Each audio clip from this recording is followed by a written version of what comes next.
In this video, we'll talk about exponential and logarithmic functions. We'll start with exponential functions.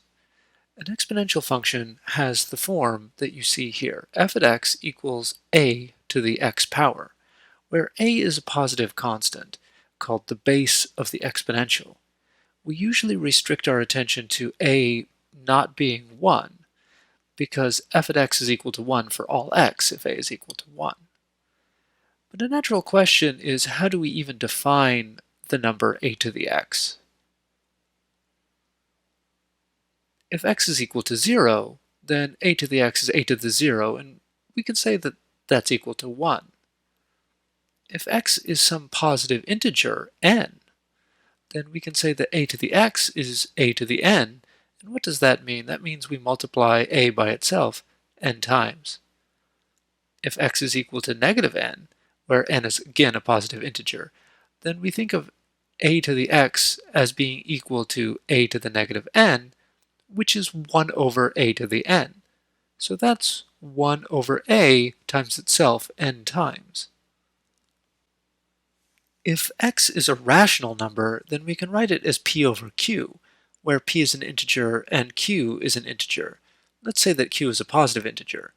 We can always do that because if x is a negative number, we can put the negative on the p. So in that case, a to the n, well, this should actually be a to the x in this case. That should be a to the x is equal to a to the p over q. And how are we going to define a to the p over q? We're going to write that as a to the p, and then we're going to raise that to the 1 over q. That is, we compute a to the p power, and then we compute the qth root. That's why we want q to be the positive of the two, because we want to compute the qth root. So a to the x we write as a to the p over q, and that means compute a to the p and then compute the qth root of that. And that's how you compute a to the x, where x is a rational number. So that's fine, but what do we do if x is an irrational number? For example, what is the value of 2 to the pi? This is a much more subtle question. And the way that we do it is, well, quite frankly, we approximate it. So any irrational number can be approximated by rational numbers to any degree of accuracy we choose. One way of doing this is using the decimal approximation. For example, here we have pi, or at least many digits of pi. So it's 3.14159265358, and so on. And of course it goes on forever. Since we can approximate pi with rational numbers using this decimal expansion, we can use those rational numbers to approximate 2 to the pi. So when I say that we're approximating pi with rational numbers, I mean we can just stop this decimal approximation at some point and call that an approximation. For example, we could just approximate pi with 3. That's not a very good approximation, but we could do that. And then we could compute 2 to the 3. And that's 8. So 3 is not a very good approximation of pi, so 8 is not a very good approximation of 2 to the pi. Well, what happens if we increase our number of decimal digits to 3.1? Well, again, that's not a very accurate decimal approximation of pi, but it is a rational approximation because we can think of 3.1 as being 31 over 10. So it is a rational number. Anytime you have a finite number of decimal digits, a terminating decimal expansion, you can always think of that as a fraction where you're dividing by 10 to a sufficient power.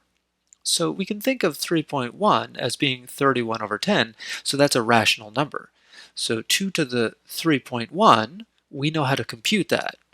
So 3.1 is not a perfect approximation of pi, so we don't really expect 2 to the 3.1 to be a perfect approximation, but it gets better. It's better than just 8. So we can compute 2 to the 3.1, and that's 8.57418777 and some other stuff. It's not very good, but what if we just imagine that we take another decimal digit, so 3.14.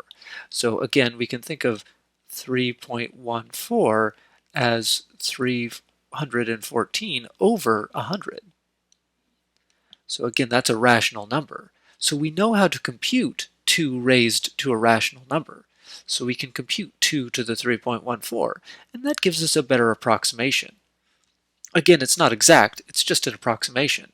3.14 is not a very precise approximation of pi, so 2 to the 3.14 we don't really expect to be an accurate approximation of 2 to the pi, but we can just increase our number of decimal digits, and we've done that here. So we have 2 to the 3, 2 to the 3.1, 2 to the 3.14, and so on, moving down this list.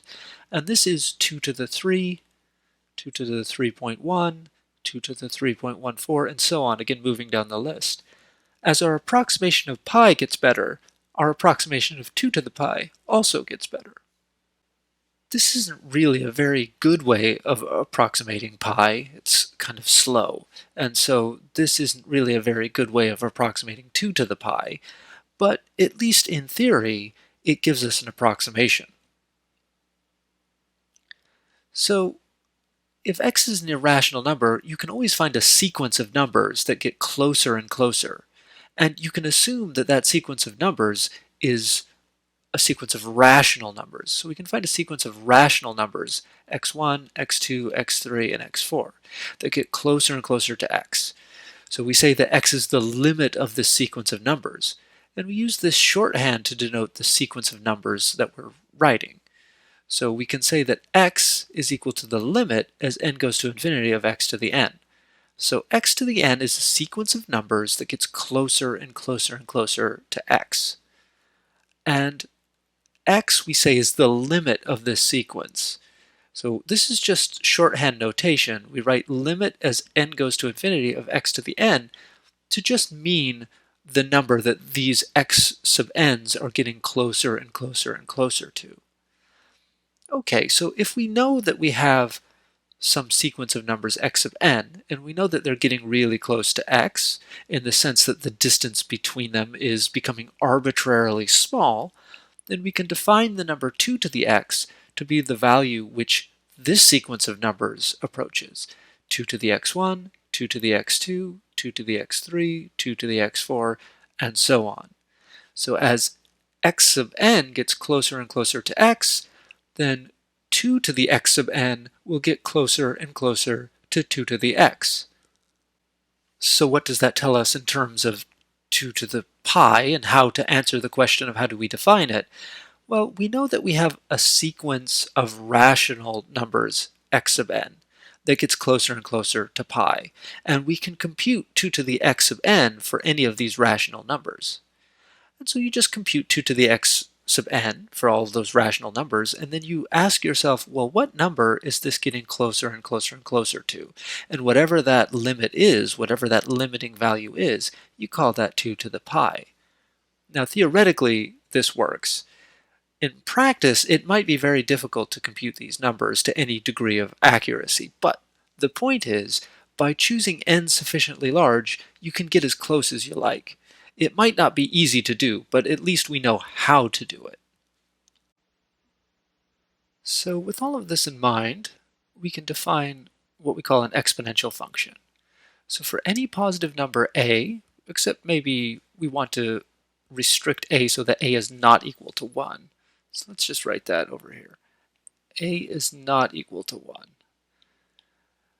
So for any positive number a, which is not equal to 1, we define a to the x to be a to the x is equal to the limit as n goes to infinity of a to the x sub n, where x sub n is a sequence of rational numbers that has x as a limit. So this is the theoretical definition. You don't actually compute a to the x this way, not in practice. In practice, you'll use a computer or a calculator, but at least in theory, this is how it's defined. What do the graphs of these functions look like? Well, we have two basic shapes depending on whether a is bigger than 1 or less than 1.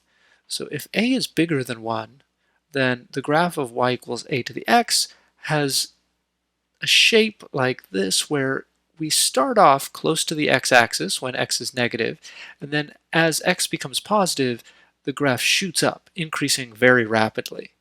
On the other hand, if a is between 0 and 1, then we get exactly the opposite. So when x is a negative value, you start with something really large, and then it slowly, or not so slowly, decreases, and then it gets closer and closer to the x-axis. So I certainly don't want to say slowly. For a greater than 1, growth is very fast, and for a between 0 and 1, the decay is very fast. One thing that you'll notice is that none of these values are ever negative, or 0 in fact. A to the x is always going to be a positive number. Now you might notice from these graphs that there's a certain similarity. And in fact, the graph on the right, where a is between 0 and 1, looks to be the mirror image of the graph on the left, where a is bigger than 1. And that's not a coincidence. We'll see why that's true very soon. Let's talk about the laws of exponents. That is, how can you do arithmetic operations with exponents? So if a and b are positive numbers, then we can multiply exponential functions together if they have the same base. So a to the x times a to the y will give you a to the x plus y. So if you multiply two exponentials with the same base together, then you add their exponents together. Similarly, if you divide two exponentials with the same base, then you subtract their exponents. So a to the x divided by a to the y is a to the x minus y. So if you multiply two exponentials with the same base, you add their exponents. If you divide two exponentials with the same base, you subtract their exponents. Another property of exponentials is that a to the x raised to the y is the same as a raised to the x times y. So if you have an exponential raised to an exponent, you multiply the exponents together. If you have a base which is a times b, and you raise that to the x, that's the same as a to the x times, oh, that should be b to the x.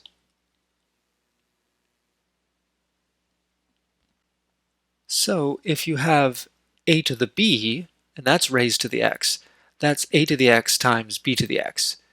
So these both of these exponents here should be x. Now using these properties, we can explain why the second graph on the previous slide looks like the mirror image of the first graph. So suppose that a is a number, let's say, bigger than 1, and we look at a to the negative x. Let's go back to our graph.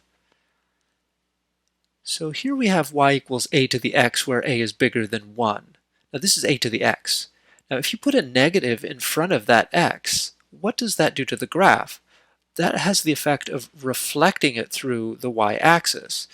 So if we look at y equals a to the negative x, that's exactly this picture over here.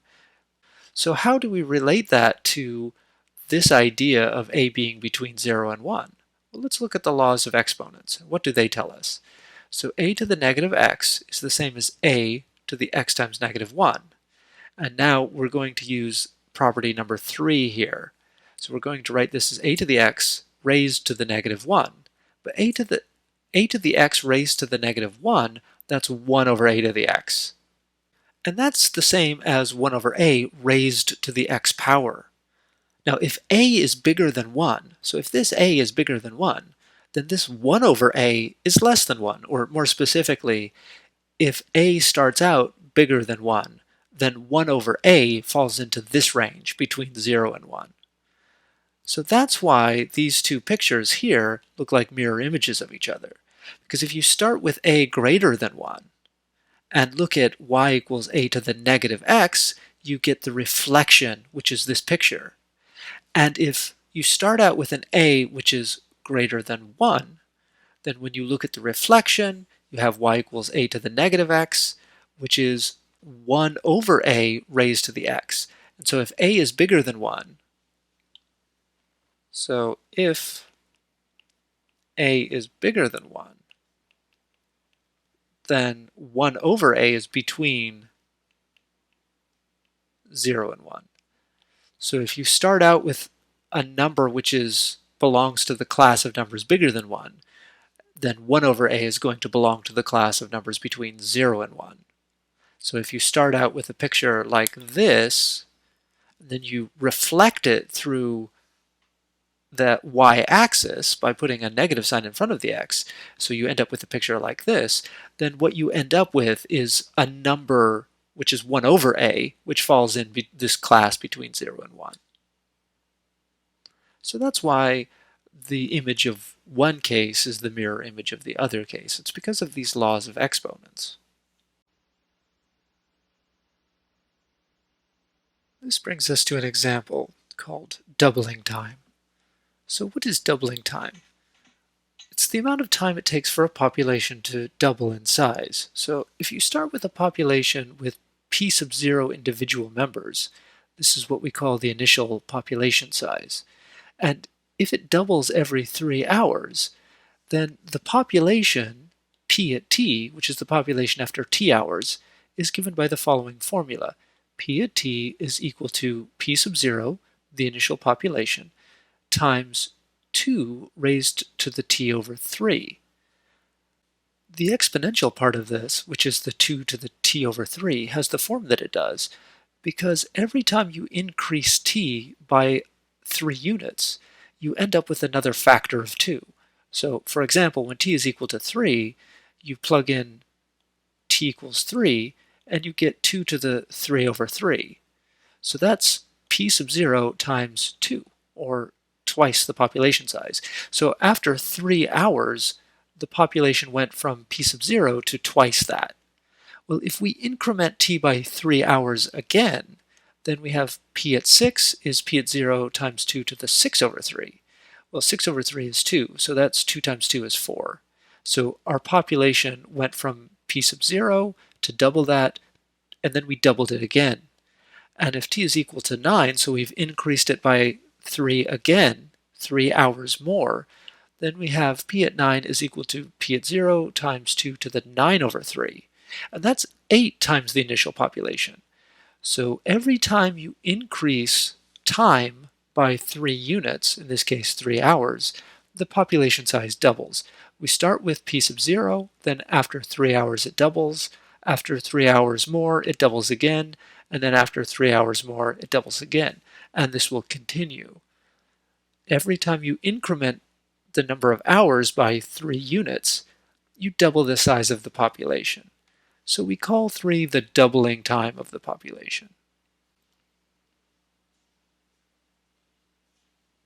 A related example is something called half-life. The half-life of a substance is how long it takes for that substance to decay by half the amount.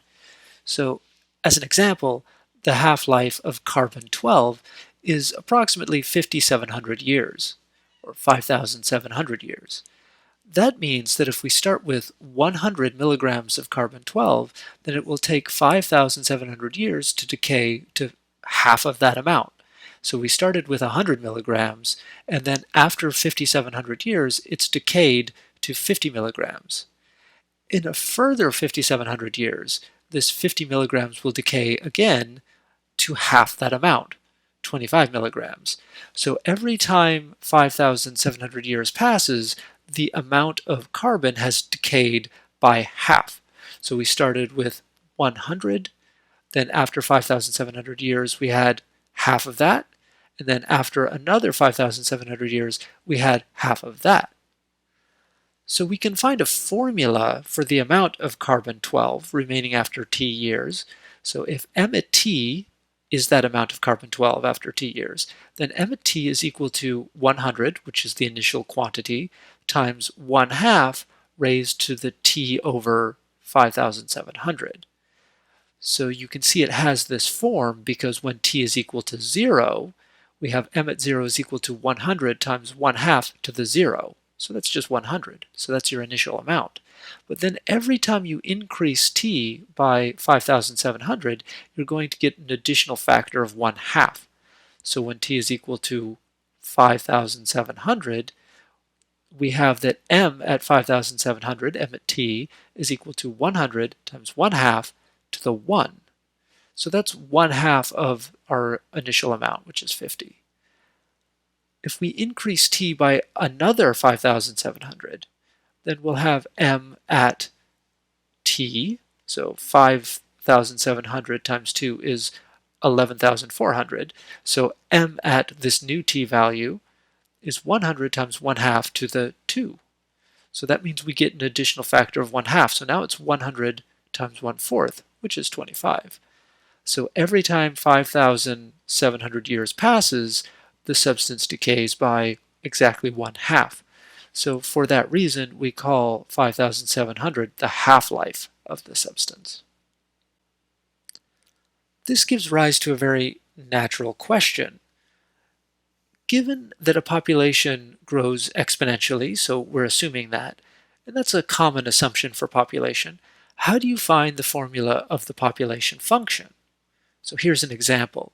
Suppose that a population consists of 75 members, and it grows exponentially with respect to time, which let's say is measured in years. So we start with 75 members. If after 2 years the population consists of 100 members, can we find a formula for the growth function p at t? Okay, so we know that it has exponential growth. So that means that we can write the formula as p sub 0 times some number raised to the tth power. That's what it means to have exponential growth.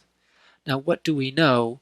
We know that the initial population, which is this p sub 0, we know that the initial population is 75 members. So that means that p at 0 is equal to 75.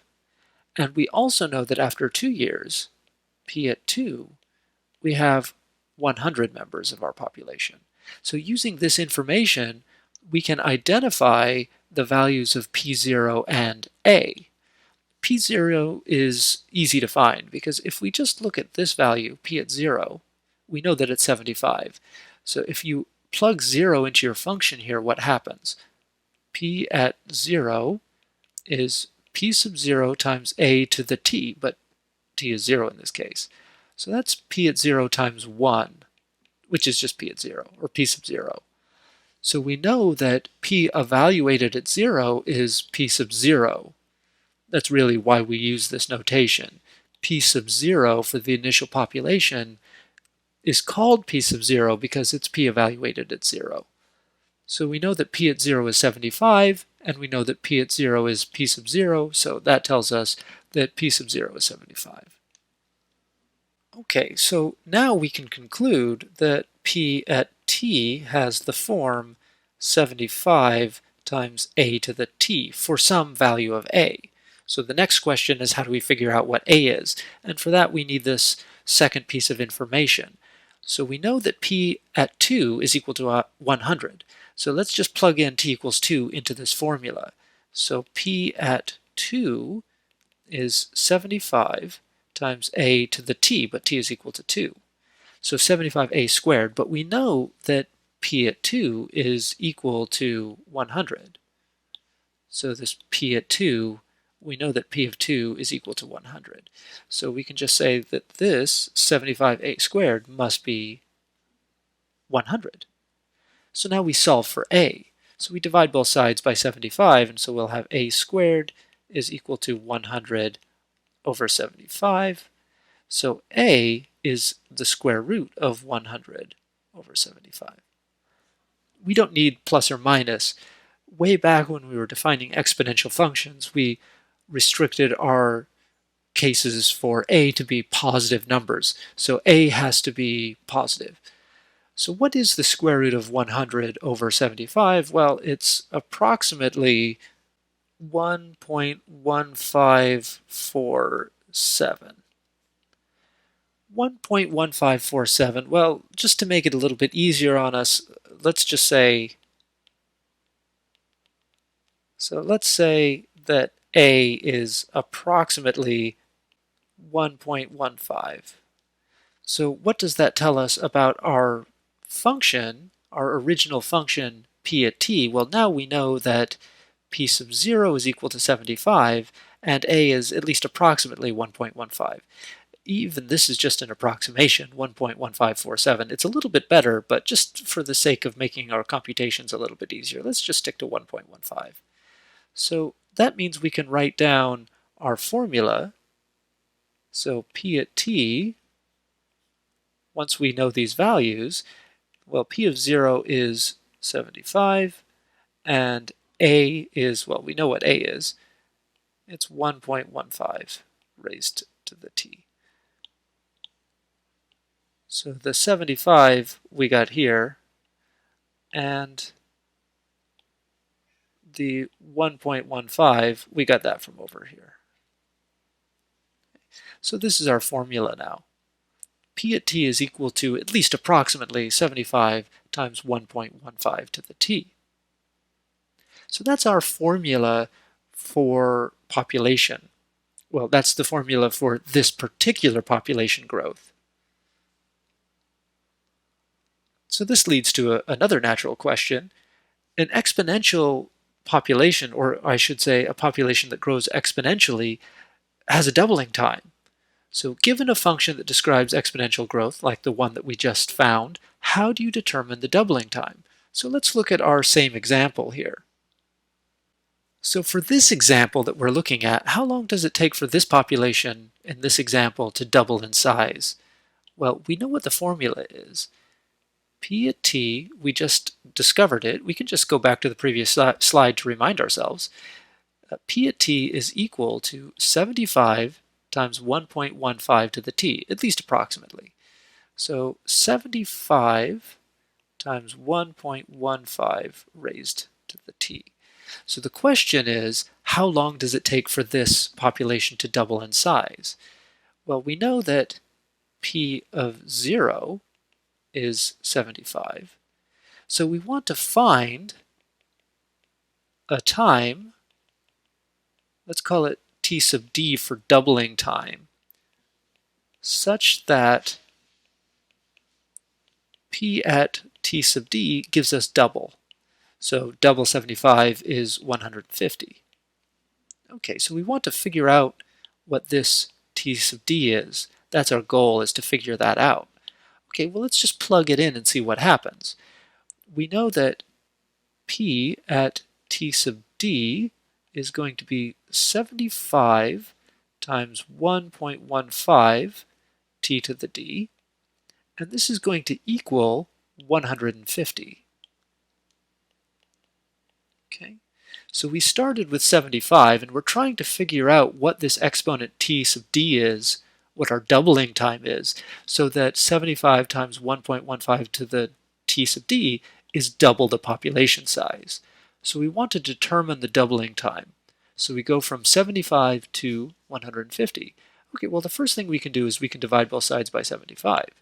So we'll have divide this side by 75, divide that by 75, which means that we have 1.15 to the t sub d is equal to 2. Now, it's no surprise that we have a 2 here, because remember, 150 was double our population, double our initial population. So we divided this number by our initial population size, so of course we're going to end up with a 2 here. Okay, so we want to find a time t sub d, a doubling time, so that 1.15 to the t sub d is equal to 2. Wait a minute, that's in our exponent. So how do we solve for t sub d? The problem here is that that t sub d is in our exponent. So how do we get an exponent outside of an exponent? Well, for that, we're going to need to figure out how to invert an exponential function. So here we're just asking the question, how do you solve for an unknown in an exponent? And I've already sort of given out the answer. The answer is to invert the exponential function, and that gives us something called a logarithmic function. So let's start with sum a, which is greater than 0 and not equal to 1. Then we can look at the exponential function having base a. F at x equals a to the x. You can see that in this graph right here. This is the graph of y equals a to the x, at least when a is greater than 1. So this is y equals a to the x, a greater than 1. You'll remember that if a is between 0 and 1, it's just the mirror image of this. Now what's this graph here? Well, this is the reflection through the line y equals x. We know that f of x equals a to the x is 1 to 1. Why do we know that? Well, y equals a to the x is increasing. In fact, it's strictly increasing as x moves to the right. That means that it is 1 to 1. It passes the horizontal line test. Any horizontal line that you draw will intersect at most once. So f of x equals a to the x, the exponential function with base a, is a 1 to 1 function, and therefore it has an inverse. And you can obtain the graph of that inverse by reflecting through the line y equals x. And you can see that here. This is the graph of the inverse of the exponential function with base a. Now we call the inverse of the exponential function with base a, we call it the logarithm with base a, or just log base a. And we write it this way. So the inverse of the exponential with base a is log for logarithm, and then we write a subscript a to indicate that that's the base. So log base a of x. And you can see the graph right here. So this is the graph of y equals log base a of x. Again, where a is greater than 1. If a is between 0 and 1, then we have the same picture for the graph, just reflected through the y-axis. And since this picture here passes the horizontal line test, its reflection through the y-axis will also pass the horizontal line test. So it also has an inverse. And we still call it log base a. Since the logarithm with base a is the inverse of the exponential with base a, we can say that a raised to the x is equal to y means the same thing as x equals log base a of y. And in fact, when you read this, x equals log base a of y, what you want to think is x is the power of a that gives you y. So you can see in this equation, x is the power of a that gives you y. So x is the power of a that gives you y. Let's write that down. X is the power of a that gives y. So when you see log base a like that, you want to think of that as the power of a. And this is just the property of being an inverse. If a to the x equals y, then that means that x is log base a of y. We can now give some of the properties of logarithm that follow from the fact that it's the inverse of the exponential. In particular, we have cancellation laws. We know that log base a is the inverse of the exponential with base a. So log base a evaluated at a to the x is equal to x. They cancel each other out. Similarly, if we start with the exponential with base a, so we have a and we raise that to log base a of x, those cancel out as well and you just get x. We also have logarithm laws that correspond to the exponential laws. So log base a of x times y is log base a of x plus log base a of y. This corresponds to the fact that if you multiply two exponentials with the same base, you add the exponents. Well, these logarithms give you the exponents. If x is log base a of y, then x is the exponent. So these logarithms are exponents. So if you multiply x and y together, then you add log base a of x and log base a of y. So it turns multiplication into addition. You're adding the exponents together. Similarly, log base a of x over y is equal to log base a of x minus log base a of y. And this corresponds to the fact that if you have two exponentials with the same base and you look at their ratio, then that's the same as subtracting the exponents. So these things here, log base a of x, that's an exponent. Log base a of y, that's an exponent. So we're subtracting the exponents. So logarithms turn products into addition and division into subtraction. And now we get the property that we really need. Log base a of x to the r is the same as r times log base a of x. So in other words, this r, which is in the exponent of x, gets taken out of the logarithm. So this r gets taken out of the logarithm. And that's exactly what we wanted. We're trying to solve for an exponent, and we need to get that we need that unknown value out of the exponent. So we need a property that will take exponents out of the exponent. And that's exactly what we see here. Log base a of x to the r is in the exponent, but now it comes out of the logarithm and it becomes r times log base a of x. And this is exactly the property we need to solve our problem. So let's go back to our example. How long does it take for a population to double? Or specifically, how long does it take for the population in our example to double? So remember, our formula was p at t is equal to 75, the initial population, times 1.15 to the t. And we wanted to know what the doubling time was. So we want to find some time t sub d, the time it takes to double, so that the population at t sub d is double the initial population, so it's 150. Okay, so this is t sub d here. Okay, so we're trying to solve for t sub d. If we just plug in this t sub d into our original equation, then we get 75 times 1.15 raised to the t sub d is equal to 150. Now we divide both sides by 75. 1.15 to the t sub d is equal to 150 divided by 75, which was 2. So now what we want to do is we want to get this t sub d out of the exponent. And what we can do is we can reinterpret this in terms of logarithms. T sub d is the power of 1.15 that gives us 2. So we can rewrite this as t sub d is the logarithm base 1.15 that gives us 2. T sub d is the power of 1.15 that equals 2. So I've just reinterpreted this exponential equation as a logarithmic equation, and this gives us our answer. Now there's a bit of a difficulty there, because how do we compute this? Log base 1.15 of 2.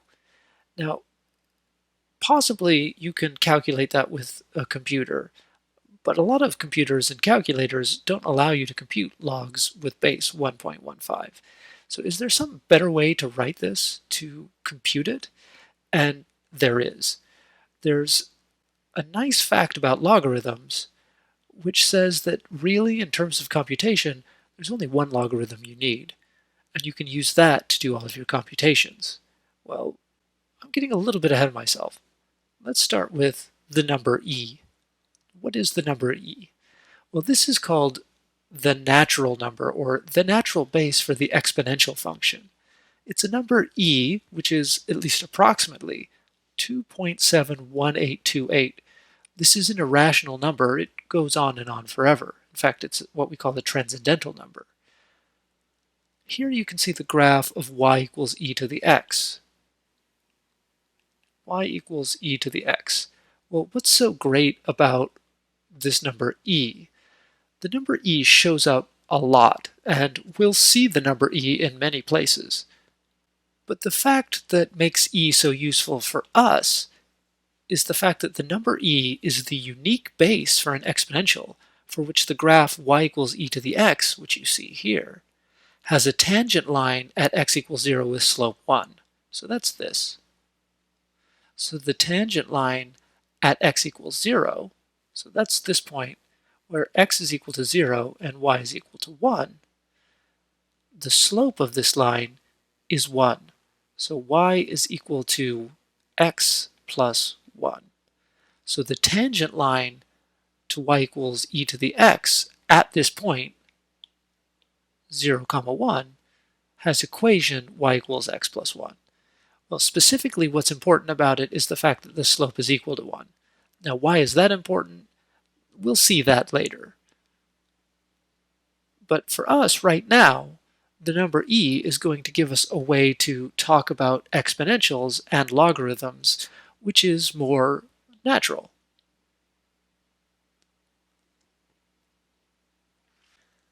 But to start, we'll have a fun fact. And the fun fact is that e is the limit as n goes to infinity of 1 plus 1 over n raised to the n. Now again, when we talk about a limit as n goes to infinity, what that means is if I plug in larger and larger numbers for n, I'll get something which is closer and closer and closer to the value of e. So we can't prove this right now, but we can convince ourselves that it's true by just computing this value, 1 plus 1 over n to the n for large values of n. Well, let's start with some value of n which is not so large. So if you start with n equals 10 and compute 1 plus 1 over 10 and raise that result to the 10, you'll get 2.59374. Well, if you increase n to 100, you'll get 2.70481. If you increase n to 1,000, you get 2.71692. If you increase n to 10,000, you get 2.71815. If you increase n to 100,000, you get 2.71827. And if you increase n to 1,000,000, so you're looking at 1 plus 1 over 1,000,000, which is very close to 1, and you raise that to the 1,000,000 power, the result is at least approximately 2.7182. And it keeps going. There's actually a 0 here. Let's just put it in here, 0. But it keeps going. The actual value of e, at least up to 20 decimal places, is this, 2.718281828, well, and so on and so on. So you can see that if you let n be equal to 1,000,000, you get pretty good approximation, but even that fails, 2.718280, and here we have 2.718281. So even with n equal to 1,000,000, you don't get the exact value, but you do get something that's quite close. And in fact, you can never get the exact value this way. You can just get closer and closer and closer.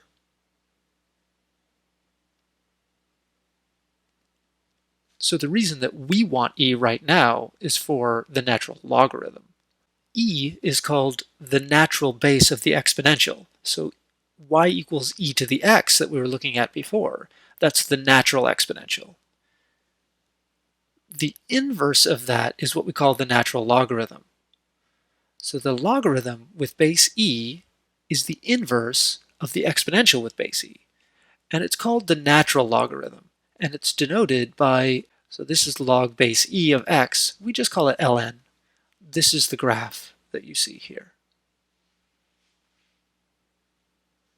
Now what is this point right here? This is an important point because the x value here is e, and the y value is 1. So this point has coordinates e comma 1. So that tells us that the natural logarithm evaluated at e is 1. Why would that be true? Well, log base e of e, that's log base e of e to the 1. And now we can use the cancellation law here. Log base e of the exponential with base e raised to the 1 just gives you back to what you started, which is 1. Now instead of calling it log base e, we usually call it the natural logarithm. Now you might wonder why it's L sub n if it's natural logarithm. The notational convention dates back to at least 1668, when ln was used to mean natural logarithm in what we call New Latin, Logarithmus Naturalis. It's New Latin because nobody was speaking Latin natively at that time. So Logarithmus Naturalis was a new term coined in Latin to mean the natural logarithm. And its initials are ln, and that's why we use ln to this day. It just sort of stuck. So we now can write down the properties of the natural logarithm. And of course, the natural logarithm is just a specific case of the logarithm. It's logarithm base e. So we get the same properties, but we can just rewrite them with ln instead of log base e. So e to the x equals y. That's the exponential with base e raised to the x equals y. So that tells us that x is the power of e that gives us y. So x is the power of e that gives us y. But the power of e that gives us y, log base e, is ln. The cancellation laws we can write as ln of e to the x is equal to x, and e to the ln of x equals x. That's because e, or the exponential with base e, is the inverse of the natural logarithm, so they cancel each other out. The logarithm laws look very nice with just the ln. So ln of x times y is ln of x plus ln of y. Ln of x divided by y is ln of x minus ln of y. And our third property, ln of x to the r, becomes r times ln of x. So once again, we just take the r out. So this r, we take it out of the exponential, and we have it here in front. So ln of x to the r is r times ln of x.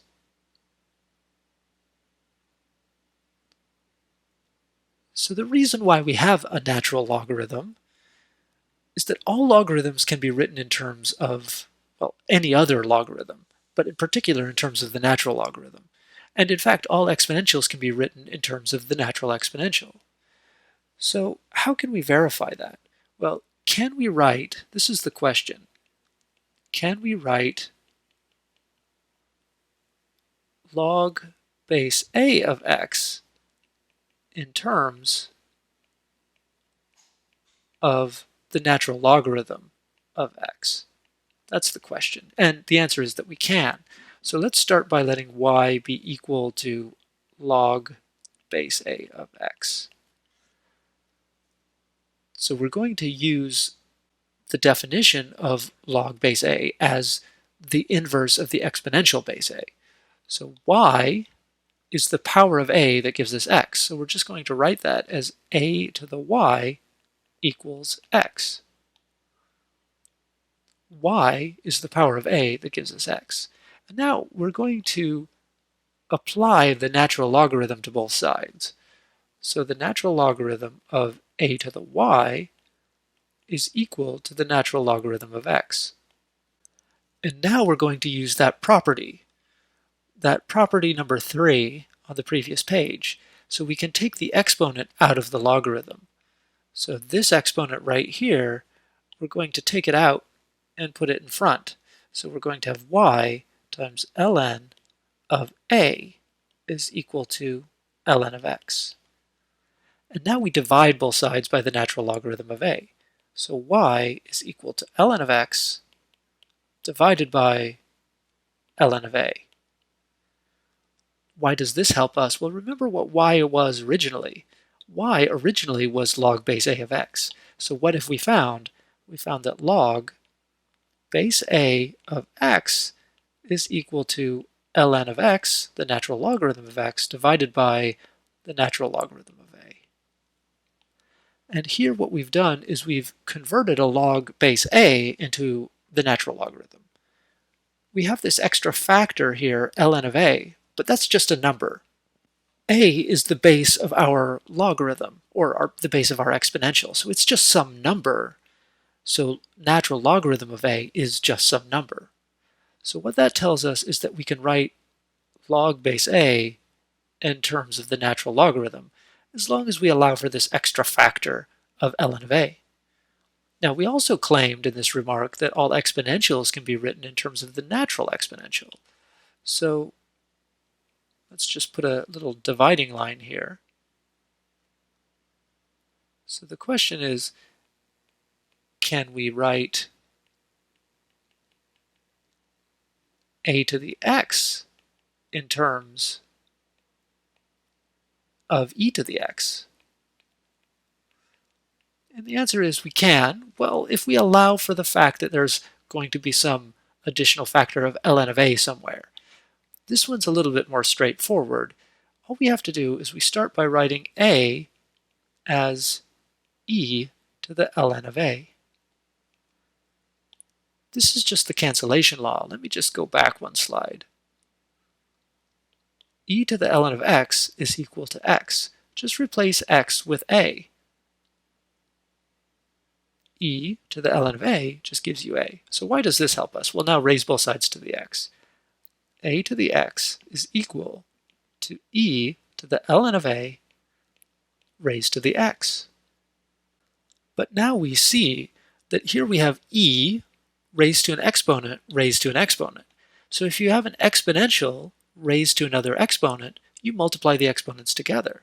So a to the x is equal to e to the ln of a times x. Well, let me write it this way. X ln of a. And this is exactly what we're looking for. We've written a to the x in terms of e to the x, provided that we allow for this additional factor of ln of a. Again, the same ln of a appears in both of these formulas. These are often called the change of base formulas because we're changing from base a to base e. When we do that, we end up picking up a factor of ln of a, but that's okay because that's just some number. A is a number, and the natural logarithm of a is a number.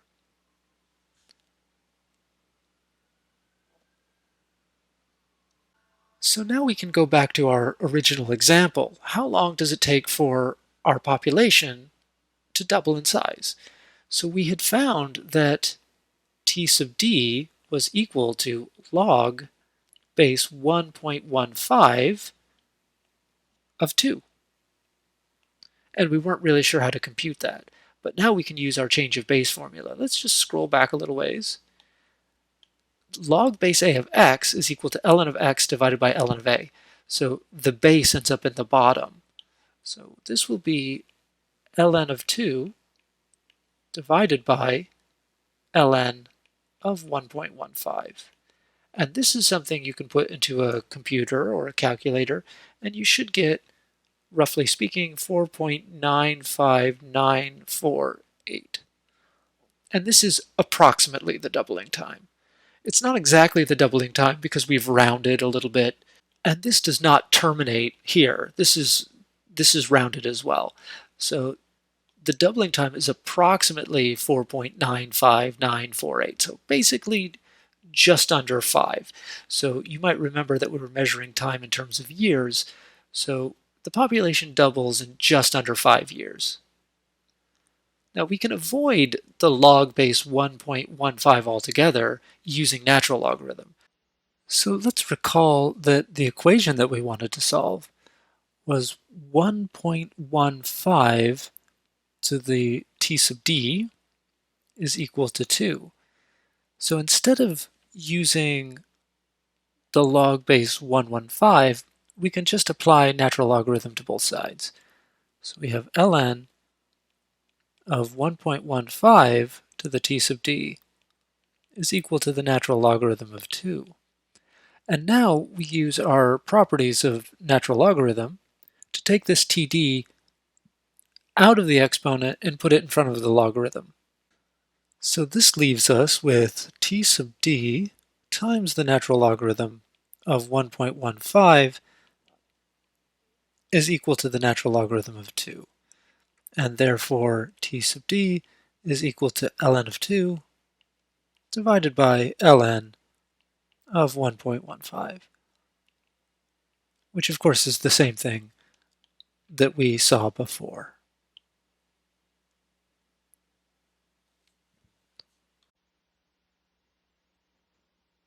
Let's talk a little bit about hyperbolic functions. Hyperbolic functions are defined using e to the x and e to the negative x. They appear in various engineering and physics applications, including the study of water waves, and a hyperbolic function is used to represent a hanging rope or chain. The hyperbolic cosine and hyperbolic sine are defined by the following formulas.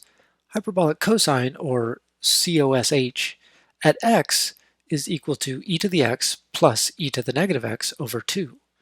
Hyperbolic sine, or SINH, at x is equal to e to the x minus e to the negative x over 2. So the only difference is that there's a plus for hyperbolic cosine and a minus for hyperbolic sine. Hyperbolic sine and hyperbolic cosine are named the way that they are because they share some similarities to the regular sine and cosine, the so-called circular functions. Hyperbolic cosine is an even function, and it passes through the point 0, 1, just like cosine, but you'll notice that the graph does not look like the graph of cosine. Hyperbolic sine is an odd function, which passes through the point 0, 0, just like sine, but you'll notice that the graph of hyperbolic sine does not look like the graph of sine. Sine and cosine are periodic, but hyperbolic cosine and hyperbolic sine are not. The other hyperbolic functions are defined in terms of hyperbolic cosine and hyperbolic sine, in just the same way that you define the other trigonometric functions. For example, the hyperbolic tangent is the ratio of the hyperbolic sine to the hyperbolic cosine. So tangent hyperbolic, TANH, or hyperbolic tangent of x, is hyperbolic sine of x divided by hyperbolic cosine of x. You can simplify that just by canceling the 2's, and you get e to the x minus e to the negative x in the numerator, divided by e to the x plus e to the negative x. The graph of hyperbolic tangent is here. Notice that this doesn't look like tangent. It looks a little bit like arctangent. It's asymptotic on both sides, and it's increasing. But notice that the lower bound is -1, and the upper bound is +1. Those are the horizontal asymptotes, y equals -1 and y equals 1. That's because if you look at the definition, if you imagine that x is really large, then these e to the negative x's become very, very small. So basically the only thing that contributes is e to the x over e to the x, which is basically 1. The numerator is just a little bit smaller though, so that's why you end up with something which is just slightly smaller than 1. If you go in the opposite direction, the reverse happens. If you go in the opposite direction and x is a really large negative number, then these e to the x terms get very small. But these e to the negative x terms, on the other hand, become quite large. And so that's why you end up with this asymptotic behavior. The sine and cosine functions are called circular functions because they're defined using the unit circle, x squared plus y squared equals 1. If you have an angle measured counterclockwise from the positive x-axis, which is t radians, then the point of intersection with the terminal side of the angle and the unit circle has coordinates cosine of t and sine of t. The hyperbolic functions can be defined using the unit hyperbola. X squared minus y squared equals 1. That's the graph you see here. So hyperbolic cosine t comma hyperbolic sine of t are the components of, or I should say, they are the coordinates of a point on this curve. Now you'll notice that there's a shaded region here and this number t over 2. This angle isn't t over 2. The area of this region is t over 2. So if you form a region with area t over 2, then the point of intersection with this line and the hyperbola has coordinates hyperbolic cosine of t comma hyperbolic sine of t. To get a sense of scale, let's graph them both together. The unit circle sits in between the two branches of the hyperbola, which are here and here. This region, this shaded region, is the region that has area t over 2. And this region right here, which is the area of a sector, if the angle is t, so if this angle has angle measure t in radians, then the area of this sector of the circle is also t over 2. So this is the area of the shaded region defined with the hyperbola, but it's also the area of the shaded region defined within the unit circle. So in both cases, it's t over 2. Every identity for a trigonometric function corresponds to an identity for hyperbolic functions. The version of the Pythagorean identity for hyperbolic functions, for example, hyperbolic cosine of t quantity squared minus hyperbolic sine of t quantity squared is equal to 1. This follows from the fact that the hyperbolic functions correspond to a point on a curve that has equation x squared minus y squared equals 1. Let's end with a fun fact.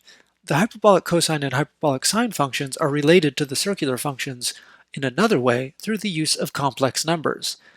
We defined the two hyperbolic functions, hyperbolic cosine and hyperbolic sine, using formulas involving e to the x and e to the negative x. Well, it turns out that it's possible to have similar formulas for cosine and sine. Cosine of x is equal to e to the ix plus e to the minus ix over 2, where this I represents the imaginary number, which is the square root of negative 1. Sine of x can be written as e to the ix minus e to the minus ix divided by 2I. You can see that there's similarity between the formulas for the hyperbolic functions and the trigonometric functions. The only difference is that the formula for cosine and sine have a few extra i's in them, where again I is the square root of negative 1. Notice that cosine has just a 2 in the denominator, but sine has a 2i. And every place where there is an exponential, you replace the x with an ix. So there is a relationship, a very close relationship between the hyperbolic functions and the circular functions, and it involves the use of this imaginary number I.